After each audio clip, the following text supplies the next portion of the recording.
नमस्कार, the news now के afternoon bulletin के आज के अंक में आपका स्वागत है और मैं हूं आपके साथ तारिका महाजन। तो आइए आगे बढ़ने से पहले शुरुआत करते हैं आज के प्रमुख सुर्खियों से। पाकिस्तान ने आरएसपुरा सेक्टर में गोलियां बरसाकर तोड़ा संघर्ष विराम, बीएसएफ ने की जवाबी कार्रवाई। राजौरी में आतंकी साजिश हुई विफल, सुरक्षा बलों ने एलओसी के पास मार गिराया ड्रोन, हथियार और नकदी भी की गई बरामद। केंद्रीय बिजली और भारी उद्योग राज्य मंत्री कृष्ण पाल ने कन्वेंशन सेंटर जम्मू में मीडिया को किया संबोधित, कई महत्वपूर्ण दी जानकारी। अपनी पार्टी के अध्यक्ष अल्ताफ बुखारी ने पंपोर में कुंपोष प्रीमियर लीग का किया उद्घाटन, कहा खेल और स्वस्थ गतिविधियों को बढ़ावा देना हमारे युवाओं को ड्रग्स के हानिकारक प्रभावों से दूर रखने में एक लंबा रास्ता कर सकता है तय। दिव्यांग सेवा आश्रम द्वारा आज अपना छठा स्थापना दिवस दिव्यांग सेवा आश्रम देविका उधमपुर में मनाया, एसएसपी उधमपुर डॉक्टर विनोद कुमार रहे मौजूद। अब समाचार विस्तार से। पाकिस्तान रेंजर्स ने आरएसपुरा सेक्टर में अंतर्राष्ट्रीय सीमा पर फायर का संघर्ष विराम का उल्लंघन किया है। बीएसएफ की ओर से कई जवाबी कार्रवाई के बाद सीमा पर शांति छा गई। बाद में जीरो लाइन पर स्थित एमके पोस्ट के पास दोनों पक्षों के बीच फ्लैग मीटिंग भी हुई। इसमें भारतीय पक्ष ने रेंजर्स पर संघर्ष विराम के उल्लंघन का आरोप लगाया। बीएसएफ की ओर से जारी बयान के अनुसार पाकिस्तानी रेंजर्स ने मंगलवार सुबह 8:30 बजे आरएसपुरा सेक्टर में गेट नंबर 59 के पास स्थित कुंजपुर पोस्ट से भारतीय सुशील बीपीओ क्षेत्र की ओर और साथ ही 18 राउंड फायर किए। बीएसएफ जवानों ने भी फायरिंग का माकूल जवाब दिया है। पाकिस्तान की ओर से फायरिंग बंद होने पर जवाब लौटा है। जम्मू संभाग के जिला राजौरी में सुरक्षा बलों ने आतंकी साजिश को विफल किया है। आपको बताएं कि राजौरी में नियंत्रण रेखा के पास बैरीपट्टन इलाके में सुरक्षा बलों ने सीमा पार से आए ड्रोन को मार गिराया है। ड्रोन अपने साथ सीलबंद पैकेट में हथियार और साथ ही नकदी लेकर पहुंचा था। आपको बताएं कि इससे पहले कि ये खेप तस्करों तक पहुंचती, सुरक्षा बलों ने आतंकी मंसूबे को नाकाम कर दिया। सेना ने एक बयान में कहा कि 12 से 13 अप्रैल की रात को राजौरी के बैरीपट्टन इलाके में नियंत्रण रेखा पर हवाई वस्तुओं की एक संदिग्ध गतिविधि की सूचना मिली थी, जिसके बाद तलाशी अभियान शुरू किया गया। आपको बताएं कि कार्रवाई के दौरान ड्रोन को मार गिराया है। ड्रोन से 5 लोडेड एके मैगजीन, कुछ कैश और एक सीलबंद पैकेट बरामद किया गया है। आपको बताएं कि साथ ही सेना ने बताया कि संबंधित इलाकों में जो है वो तलाशी अभियान जारी है। केंद्रीय बिजली और भारी उद्योग राज्य मंत्री कृष्ण पाल ने कन्वेंशन सेंटर जम्मू में आज मीडिया को संबोधित किया। वहीं इस दौरान मंत्री कृष्ण पाल ने कहा कि अब विपक्ष के पास कुछ नहीं है, उन्हें सिर्फ आलोचना करना आती है। उन्होंने कहा कि आज देश के लोगों का भरोसा सिर्फ प्रधानमंत्री नरेंद्र मोदी पर है और साथ ही मोदी की सरकार पर है। उन्होंने कहा कि जब इन लोगों की सरकारें थी तब इन लोगों ने सिर्फ घोटाले किए थे और देश के लिए कुछ भी काम नहीं किए। उन्होंने कहा कि मोदी सरकार के आने से देश का काफी विकास हुआ है और आगे भी मोदी सरकार इसी तरह से विकास कार्य करती रहेगी। वहीं इसी के साथ उन्होंने मोदी के किए हुए कार्यों की उपलब्धियों के बारे में विस्तार पूर्वक बताया। प्रधानमंत्री के लिए अपशब्दों का प्रयोग करते हैं, उनको आलोचनात्मक काम करना ही है। उन्होंने सकारात्मक सोच उनकी है नहीं। मोदी जी की सोच सकारात्मक है, देश के लिए है, इसलिए वो देश पर काम कर रहे हैं। सवाल विपक्ष के एकजुट होने का नहीं है, सवाल देश के लोगों का एकजुट होने का है। और आज देश के लोगों का भरोसा मोदी और मोदी सरकार में लगातार बढ़ रहा है। और ये भरोसा मोदी जी ने इसलिए जीता है कि उनके लिए देश प्रथम है, इसलिए लोगों का भरोसा है। इन विपक्षी दलों के लिए परिवार पहले है, इसलिए लोगों का भरोसा नहीं है। अच्छा ही मानसिकता, इसलिए उनकी मानसिकता ये। और गांधी परिवार को में हम कानून से बड़े हैं, ये कानून दूसरे लोगों के लिए बना है, हम कानून से ऊपर हैं। वो अपने आप को कानून से ऊपर मानते हैं। इसलिए देश का और देश के लोगों का भरोसा मोदी पर और मोदी जी की सरकार पर है और ये भरोसा आने वाले समय में और बढ़ने वाला है। और ये मिलकर भी, क्योंकि लोगों ने मिलकर इनकी सरकार देखी है 10 साल देश का किस तरह बेड़ा गर्क कर दिया इन लोगों ने, किस तरह पूरी दुनिया में भारत को बदनाम किया। भ्रष्टाचार और घोटालों में बड़े बड़े मंत्री जेल जाते थे, देश की प्रतिष्ठा को पूरी दुनिया में गिराया। चारों तरफ लूट मची हुई थी, न्यायालयों, न्यायिक संस्थाओं पर, संवैधानिक संस्थाओं पर, हर किसी पर हमले हो रहे थे। लेकिन देश का दुर्भाग्य था वो मिली जुली सरकार। अब कभी भी देश के लोग ऐसी मिली जुली सरकार कभी नहीं चाहेंगे जिसमें देश की प्रतिष्ठा गिरे, देश बदनाम हो, देश की तरक्की रुके। दशकों के बाद देश को एक मजबूत प्रधानमंत्री मिला है, देश सही पटरी पर आगे दौड़ रहा है। मुझे लगता है जिस गति के साथ आज देश आगे बढ़ रहा है, आने वाले दुनिया पूरे भारत की तरफ देख रही है। आज दुनिया में भारत की इकोनॉमी जिस तेजी से बढ़ रही है, बड़ी मुश्किल से इसकी अर्थव्यवस्था पटरी पर आई है। मुझे नहीं लगता कि देश के लोग, देखिए कृष्णपाल और मोदी जरूरी है, देश जरूरी है। मादक पदार्थों के खतरे के खिलाफ लड़ाई में एक कदम आगे बढ़ाते हुए आज अपनी पार्टी के अध्यक्ष अल्ताफ बुखारी ने पंपोल में कुंगपोश प्रीमियर लीग का उद्घाटन किया। आपको बताएं कि इस दौरान उन्होंने कहा कि खेल और स्वस्थ गतिविधियों को बढ़ावा देना, हमारे युवाओं को ड्रग्स के हानिकारक प्रभावों से दूर रखना और साथ ही एक लंबा रास्ता जो है उनके द्वारा जो है वो तय किया जा सकता है। किया है कि जो ये ड्रग डीलर्स हैं या बेचने वाले हैं कहीं पर भी उनको हम कोई बख्शेंगे नहीं, और हाँ हर एक जगह हमारी कोशिश होगी कि उनको क्या फिर किरदार तक पहुंचाएं ताकि ये बिद्दत दफा हो जाए। सर हम तो सब सीटों पे लड़ेंगे इंशाल्लाह, अल्लाह के फजल से। अगली सरकार जैसा लगता है लोगों का रुख अपनी पार्टी की होगी। सर क्या ऐसे प्रोग्राम बाकी जिलों में भी इंशाल्लाह आप देखेंगे। जम्मू में भी, कश्मीर में भी, जम्मू में भी हमने एक क्राउड फंडिंग के ज़रिए से अपनी पार्टी से पहले कुछ दिया है, और क्राउड फंडिंग में हम ये एक सियासी मुद्दा नहीं है हमारे लिए, ये एक समाजी मुद्दा है हमारे लिए, और इसको हम ज़रूर पाए तकमील तक पहुँचाएंगे। मेरी आप सबसे अपील है कि आप सब भी इन्वॉल्व हो जाए, बाकी पॉलिटिकल पार्टी से भी अपील है कि ये हम सब का एक कॉमन मिशन है। ये वोट लेने के लिए कोई मिशन नहीं है, ये सोसाइटी को ठीक करने का मिशन।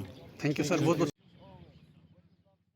दिव्यांग सेवा आश्रम द्वारा आज अपना छठा स्थापना दिवस दिव्यांग सेवा आश्रम देविका उधमपुर में बड़ी धूमधाम के साथ मनाया। आपको बताएं कि स्थापना दिवस के दौरान एसएसपी उधमपुर डॉक्टर विनोद कुमार मुख्य अतिथि के रूप में उपस्थित रहे। वहीं इस मौके पर उनके द्वारा इस दिन पर प्रकाश डाला गया। जो सॉन्ग यहाँ पेश किया, रैप पेश किया, तो उसमें जैसे हम एज ए पुलिस पर्सनल क्या करते हैं कि जो भी ड्रग्स में इन्वॉल्व है उसको पकड़ के जेल भेजते हैं, प्रोसिक्यूट करते हैं, और जो हमारा डी एडिक्शन सेंटर है, जो अगर कोई एडिक्ट है तो उसको वहाँ भेजते हैं, काउंसलिंग करते हैं, और फर्दर उसकी प्रॉब्लम की ग्रेविटी को देखते हुए नेक्स्ट जो रिहेबिलिटेशन सेंटर है वहाँ पे उसको काउंसल करते हैं, गाइड करते हैं। बट जो अवेयरनेस का जो कार्यक्रम है वो भी हम टू सम एक्सटेंट कर रहे हैं, बट इनका जो रैप सुन के मुझे बहुत प्रेरणा मिली कि क्यों ना हमारा जो स्कूल्स कॉलेजेस में हमने एक यूथ अवेयरनेस कैंपेन चलाई है, जिसमें हमारे पुलिस के ऑफिशियल स्कूल और कॉलेजेस में जाके स्टूडेंट्स को अवेयर करते हैं। तो मैं इनसे बाद में किस दिन मैं इनसे पर्सनली मिलके और कैसे हम इनको जो है अपने जो यूथ अवेयरनेस कैंपेन है उनका जो ये इसको कैसे हम शिवसेना बाला साहेब ठाकरे जम्मू के प्रमुख मनीष सानी द्वारा आज एक पत्रकार वार्ता का आयोजन किया गया। आपको बताएं कि इस पत्रकार वार्ता के दौरान मनीष सानी ने कहा कि अनुच्छेद 370 के प्रावधानों के साथ राज्य का दर्जा बहाल करना, साथ ही राज्य अल्पसंख्यक आयोग का गठन करना, पड़ोसी राज्यों की तुलना में पूर्व सैनिक बिरादरी की विसंगतियों को दूर करना और साथ ही इनसे जुड़ी कई अन्य जानकारी इस पत्रकार वार्ता के दौरान उन्होंने कही। एक तो जम्मू कश्मीर के जो स्थानीय लोग हैं, जो भूपुत्र हैं, उनमें रोजगार के, शिक्षा की, हमारी संस्कृति पहचान की और भूमि के अधिकार के संरक्षण के लिए हम चाहते हैं कि जम्मू कश्मीर के अंदर धारा 371 जो कि एक संवैधानिक धारा है, उसके तहत हमें विशेषाधिकार दिया जाए। इसके साथ ही हम चाहते हैं कि जम्मू कश्मीर में देखिए, जब से अल्पसंख्यक आयोग बना है जम्मू कश्मीर के अंदर, वो लागू नहीं हुआ। जम्मू कश्मीर में हिंदू, सिख और भी तमाम जो अल्पसंख्यक समुदाय के लोग हैं, वह तमाम उन योजनाओं से वंचित हैं जो अल्पसंख्यक समुदाय को मिलनी चाहिए। हमारी मांग है कि अल्पसंख्यक समुदाय का गठन किया जाए जम्मू कश्मीर के अंदर जल्द से जल्द, और जम्मू में जो अल्पसंख्यक समुदाय है हिंदू, सिख और अन्य तमाम जितने भी लोग हैं उनको जो है उन चीज़ों का फ़ायदा दिया जाना चाहिए। इसके बाद ही तीसरी हमारी डिमांड है, क्योंकि कर्नल साहब हैं, सैनिक समाज पार्टी है, तो ऑफकोर्स सेना के लिए भी हम मांग रखना चाहते हैं कि जितने भी इस समय सैनिक है या पूर्व सैनिक है उनके लिए देखिए जितने भी गैलेंट्री अवार्ड हैं उसके अंदर जम्मू के अंदर गैलेंट्री अवार्ड और तमाम जितनी भी कल्याण योजनाएं हैं सैनिकों के लिए उसमें बहुत ज़्यादा भेदभाव है। हमारे पड़ोसी राज्यों के chamber of commerce and industries Jammu के चुनाव के लिए 15 उम्मीदवार मैदान में। आपको बताएं कि बुधवार को किसी भी उम्मीदवार ने नामांकन वापस नहीं लिया, जिससे सभी उम्मीदवार चुनाव लड़ेंगे। आपको बताएं कि चुनाव में 6 पदों के लिए पुरानी टीम के लिए एक पदाधिकारी को छोड़कर 5 सदस्यों ने नामांकन भरा है और साथ ही 23 अप्रैल को चुनाव करवाए जाएंगे। वहीं वोटरों को लुभाने के लिए उम्मीदवार पूरा जोर लगा रहे हैं। प्रधान पद के लिए पुरानी टीम के प्रधान अरुण गुप्ता और साथ ही पूर्व प्रधान राकेश गुप्ता मैदान में है। वह इस पद के लिए दोनों ही पूर्व प्रधान भाग्य आजमा रहे हैं। आपको बताएं कि इसी तरह वरिष्ठ उप प्रधान के लिए पुरानी टीम से अनिल गुप्ता, राजेंद्र गुप्ता और साथ ही रघुनाथ बाजार बिजनेस एसोसिएशन के पूर्व प्रधान सुरेंद्र महाजन हैं। केंद्र शासित प्रदेश जम्मू कश्मीर में बिजली की खपत सालाना 6.6% की दर से बढ़ गई है। आपको बताएं कि पिछले 1-2 साल से बिजली उत्पादन में कोई बढ़ोतरी नहीं हुई है। नतीजतन गर्मी का मौसम शुरू होने से पहले ही बिजली की अघोषित कटौती का सिलसिला जम्मू में शुरू हो चुका है। और हालांकि इस मामले की अगर हम बात करें तो इस मामले में बिजली विभाग का यह कहना है कि बिजली की खपत में तेजी से हो रही सालाना बढ़ोतरी को नियंत्रण में लाने के लिए 100% स्मार्ट मीटर लगाने की प्रक्रिया तेजी से शुरू कर दी गई है। स्मार्ट मीटर लगेंगे तो बिजली प्रयोग के हिसाब से बिल देना पड़ेगा। ऐसे में उपभोक्ता बिजली प्रयोग भी विवेकपूर्ण तरीके से करेंगे। द्वारकानाथ शर्मा अध्यक्ष KLSM rotary I and ENT अस्पताल उधमपुर ने यहां रोटरी आई एंड ENT अस्पताल परिसर में एक प्रेस कॉन्फ्रेंस को संबोधित किया। वहीं इस दौरान उन्होंने ये खुलासा किया कि जो जन्मजात हृदय रोग और साथ ही कम उम्र के बच्चों के लिए मुफ्त सर्जरी के लिए गिफ्ट ऑफ लाइफ के तहत एक मुफ्त कार्डियोलॉजी शिविर लगाया जाएगा, जो कि 15 अप्रैल यानी शनिवार को सुबह 10 बजे से दोपहर 3 बजे तक अस्पताल परिसर में शिविर लगेगा। एक्सपर्ट डॉक्टर जो हैं वो जहाँ आ रहे हैं, ये कैंप उन लोगों के लिए है कि जो बच्चे 20 साल से नीचे हैं, जिनको बचपन से ही हार्ट की प्रॉब्लम, दिल की बीमारी है। ये प्रोग्राम हमने 2006 में शुरू किया था, तो अब तक हमने 100 से ज़्यादा बच्चों का इलाज करा चुके हैं और सभी सक्सेसफुल रहा है। इसमें दिल्ली के हमारे 3 हॉस्पिटल इन्वॉल्व हैं, दिल्ली स्कॉट एंड हार्टिस and Scott, National Heart Institute और अभी नया हॉस्पिटल हमने ऐड किया सफदरजंग हॉस्पिटल। तो वो तीनों हॉस्पिटल से जहाँ डॉक्टर आ रहे हैं, 15 तारीख सुबह हम 10 बजे कैंप शुरू करेंगे और उसके बाद 5 बजे तक पूरी जो भी उसकी लिस्ट तैयार करेंगे, सबकी इको वगैरह। बहुत मेरी यही गुजारिश है आपके जरिए लोगों से कि जो बच्चे हैं उनको इको पहले ही करा के ले जाएंगे तो हमारा टाइम बच जाएगा, क्योंकि इको में टाइम लगता है। तो नहीं, हमारे पास उधमपुर में इतना साधन भी नहीं है, कईयों को तो हमें नारायणा भेजना पड़ेगा, 2-3 से हमने टाई अप किया है, वो पहले ही करके आएंगे, उन्हीं का टाइम बचेगा। हमने ये पाया है कि यहाँ हमारे पास जहाँ श्रीनगर से भी लोग आते हैं, रजौरी पुंछ से भी आते हैं, पूरे जम्मू कश्मीर से बच्चे आते हैं, और ये हमने ये पाया कि हमारी स्टेट में सबसे ज़्यादा प्रॉब्लम है। तो मैंने अभी दिल्ली हम गए थे, वहाँ पर हमारी मीटिंग हुई थी, तो मैंने रिक्वेस्ट की थी, वहाँ दिल्ली गिफ्ट ऑफ लाइफ एक ट्रस्ट है, वहाँ Rotary Club of Delhi Mid West है, वो ये काफ़ी देर से इस काम में हमारे साथ जुड़े हुए हैं। तो उनके HMP सिंह हैं जो उनके डायरेक्टर हैं और चेयरमैन हैं Delhi Gift of life trust के। ये वहाँ के 4 रोटरी मेंबर आ रहे हैं, 3 डॉक्टर आ रहे हैं, तो सभी मिलके हम उधमपुर के JNK के सभी रोटेरियन मिलके ये कैंप लगा रहे हैं।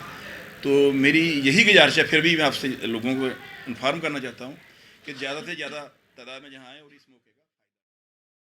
अज्ञात लोगों ने शोपियां के जैनपोरा बेल्ट के ख्वाजापोरा इलाके में एक निजी सेब भंडारण शेड में आग लगा दी। आपको बताएं कि वहां के स्थानीय लोगों ने बताया कि बुधवार को करीब रात के 10 बजे एक स्थानीय व्यक्ति के सेब भंडारण शेड में आग लग गई और बाद में आग पास के बाग में भी फैल गई। उन्होंने बताया कि आग लगने की घटना के दौरान सेब के लिए रखे गए 1300 टोकरे सेब के 2 दर्जन पेड़ों को काफी नुकसान पहुंचा है। ये शेड गांव के ही रहने वाले गुलाम अहमद डार पुत्र अली मोहम्मद डार का था। वहीं पीड़िता ने पुलिस में शिकायत दर्ज कर दी है, जिसके बाद पुलिस ने मामले की जांच शुरू कर दी है।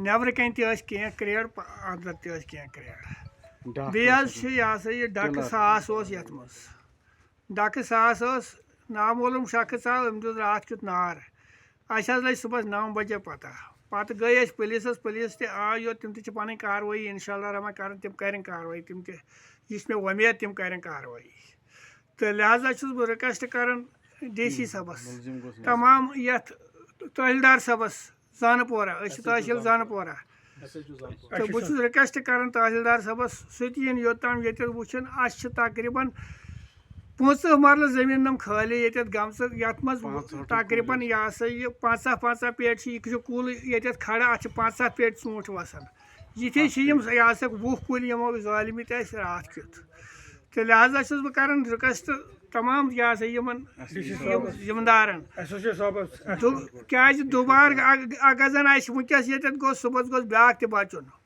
यह शख्स हे सुबह ये नार दित नार योत न कह यह हे इंसानस मारित तमिस इंसानस नश गि बचन उम्मीद रोजान ग बचन क्या यह इंसान हे घर त जालित लिहाजा बह यह सा यह कर यह सा उम्मीद यह कि सान यह कत वातनायु तुम ब्रोट कुनत तो ये सारी कर उत्तरी कश्मीर के हंडवाड़ा के शानू गांव में आग लगने की घटनाओं में 5 दुकानें क्षतिग्रस्त हो गई। आपको बताएं इसके चलते दुकानदारों का काफी नुकसान हुआ है। वहीं आग लगने की घटना का पता लगाया जा रहा है।